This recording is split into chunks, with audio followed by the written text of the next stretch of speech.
میں عرض کر رہا تھا شروع میں کہ ہماری ماؤں بہنوں کے لیے جو سب سے بڑا آئیڈیل ہے وہ حضرت سیدہ فاطمہ کی سیرت ہے. ادھر ادھر دیکھنے کی ضرورت نہیں ہے. آپ میں اپنی بہنوں کو، اپنی بیٹیوں کو یہ سیرت، یہ کردار انہیں پڑھائیں، انہیں سکھائیں. آج اتنا آسان زمانہ، دور، ماحول جس سے ہم جا رہے ہیں، آج تو موبائل ہر کسی کے ہاتھ میں ہے. کتابیں اردو میں ملتی ہیں، وہ عربی کی کتابیں، وہ فارسی کی کتابیں جو پہلے سیرت پہ لکھی گئیں، ہر ایک کا اردو میں ایک ایک نہیں کئی ترجمے ملتے ہیں. وہ سیدہ فاطمہ رضی اللہ تعالی عنہ کی سیرت کی کوئی کتاب لیں، اس کو گھر میں رکھیں، اپنی ماؤں بہنوں اور بیٹیوں کے ہاتھوں میں تھمائیں، انہیں پڑھائیں، انہیں بتائیں کہ سیدہ کائنات کا جو سیرت اور کردار تھا وہ کیا تھا. وہ اپنے بچوں کو کیسے سنبھالتی تھی، وہ اپنے خامن کو کیسے سنبھالتی تھی، وہ گھر کے کام کاج کیسے کرتی تھی. آج ایک رونا یہ رویا جاتا ہے کہ جی بیویوں نے کام نہیں کرنے. میں آپ کو بتاؤں کہ حضرت سیدہ فاطمہ رضی اللہ تعالی عنہا کنویں سے پانی جو ہے وہ خود لاتی تھی. کتابوں میں یہ بات سیرت کی کتابوں میں ملتی ہے. چکی خود چلاتی تھی، اپنے بیٹوں کے لیے، بچوں کے لیے جو کھانے کا اہتمام ہے وہ خود کرتی تھی. حالانکہ آقا کریم علیہ السلام کی صاحبزادی ہیں، اگر حضور چاہتے تو کوئی خادمہ ہی دے دیتے. بلکہ وہ حدیث مبارکہ جو مسلم میں ہمیں ملتی ہے 2728 نمبر پہ، کہ ایک دفعہ آپ گئیں، ان فاطمہ اتت النبی صلی اللہ علیہ وسلم تسألہ خادما وشکت العمل. ایک دفعہ آپ سرکار دو عالم صلی اللہ علیہ وسلم کی بارگاہ میں گئیں اور عرض کی کہ اللہ کے رسول، بیٹی ہوں آپ کی، کام کرتے کرتے تھک جاتی ہوں، ایک خادمہ کی ضرورت ہے، کوئی ایسی مل جائے جو کام کاج میں ہاتھ بٹھا دے. میرے آقا علیہ الصلوۃ والسلام نے فرمایا ما الفتی عندنا قال الا ادلک علی ما هو خیر لک من خادم تسبحین 33 وتحمدین 33 وتکبرین 34. اے فاطمہ، آپ میرے پاس آئی ہیں خادمہ کے لیے، لیکن میں آپ کو ایک بات بتاؤں کہ وہ خدمتگار تو آپ کو میرے پاس سے نہیں ملے گا، میں آپ کو نہیں دیتا. ایک بات میں آپ کو یہ بتانا چاہتا ہوں کہ جو آپ کے لیے اس خادمہ سے بھی بہتر ہے، اور وہ کیا ہے؟ اللہ کا ذکر.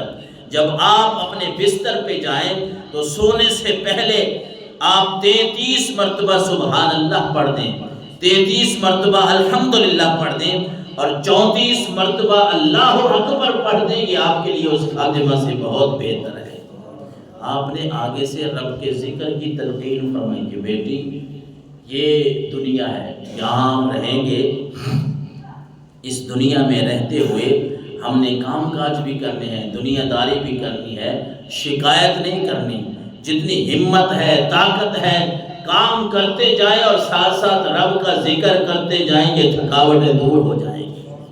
میرے آقا علیہ الصلوۃ والسلام کی یہ پیاری لفظ جگر حضرت سیدہ طیبہ طاہرہ فاطمہ الزہرا حضرت علی المرتضیٰ کے نکاح میں آئیں تو حضرت علی کیا فرماتے ہیں؟ حضرت علی فرماتے ہیں کہ میں نے تو جب بھی دیکھا ہے سیدہ کائنات اگر کھانا پکا رہی ہیں نا تو کھانا پکاتے وقت کوئی اور کام نہیں ہو رہا بلکہ رب کے کلام کی تلاوت کر رہی ہیں.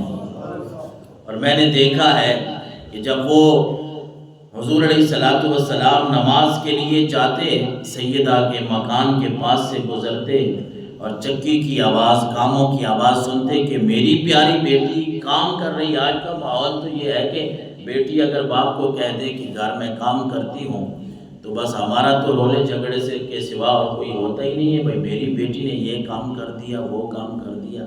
یہ دنیا داری ہے. یہاں یہ باتیں بھی سمجھنی ہے کہ اللہ کے نبی جب حضرت سیدہ کے مکان سے گزرتے، آواز سنتے کہ میری بیٹی چکی چلا رہی ہیں، کام کر رہی ہیں، تو آپ تو دعا فرماتے یا ارحم الراحمین فاطمہ کو ریاضت اور قناعت کی جزائے خیر عطا فرمانا، اور انہیں حالت فقر میں جس حالت میں زندگی گزار رہی ہے ان کو اس میں ثابت قدم فرمانا. یہ ان کے حالات تھے. اور میرے آقا علیہ الصلوۃ والسلام کی یہ پیاری بیٹی، یہ لفظ جگر حضرت علی فرماتے ہیں جب کام کرتی تو یہ نہیں ہے کہ صرف دنیا داری کے کام ہو رہے ہیں، گھر کے کام کاج ہو رہے ہیں، بلکہ ساتھ ساتھ رب کے کلام کی تلاوت بھی ہو رہی ہے، بچوں کی تربیت بھی ہو رہی ہے، ساتھ ساتھ رب کا ذکر بھی چل رہا ہے۔ آج کی ماں، بہن اور بیٹی کو یہ سمجھانے کی ضرورت ہے کہ ٹھیک ہے موبائل آگے ہیں، ہر بندے کے ہاتھ میں ہے، لیکن یہ بات یاد رکھنی ہے کہ جب کھانا پکاتے ہوئے رب کا ذکر ہوگا تو تبھی برکت آئے گی۔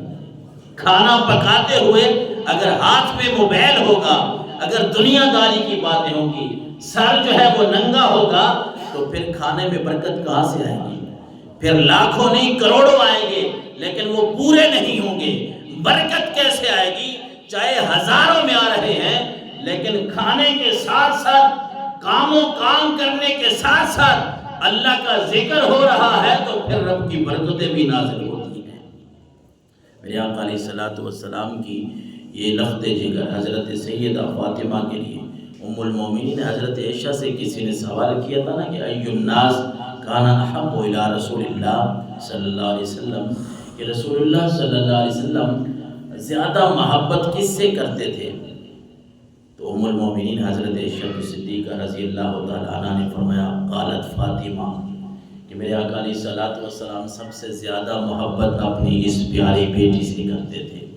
پھر کسی نے سوال کیا فقیل من الرجال، اور مردوں میں سے آپ صلی اللہ علیہ وسلم کس سے زیادہ محبت کرتے تھے؟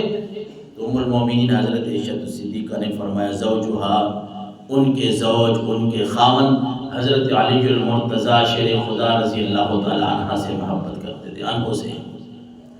اور میرے آقا علیہ الصلوۃ والسلام کی یہ لخت جگر، پردے کی بات کریں، سخاوت کی بات کریں، ان کے گھر کے کام کاجوں کی بات کریں، ایک ایک بات پہ آپ کو سینکڑوں باتیں ملتی ہیں۔ اگر وہ میرے آقا علیہ الصلوۃ والسلام کی وہ شہزادی جن کے لیے حضور نے فرمایا کہ یہ جنت کی عورتوں کی سردار ہیں، وہ گھر سے باہر بغیر پردے کے نہیں نکلتی تھی، انہوں نے پردہ کیا ہے، اپنے آپ کو سنبھالا ہے۔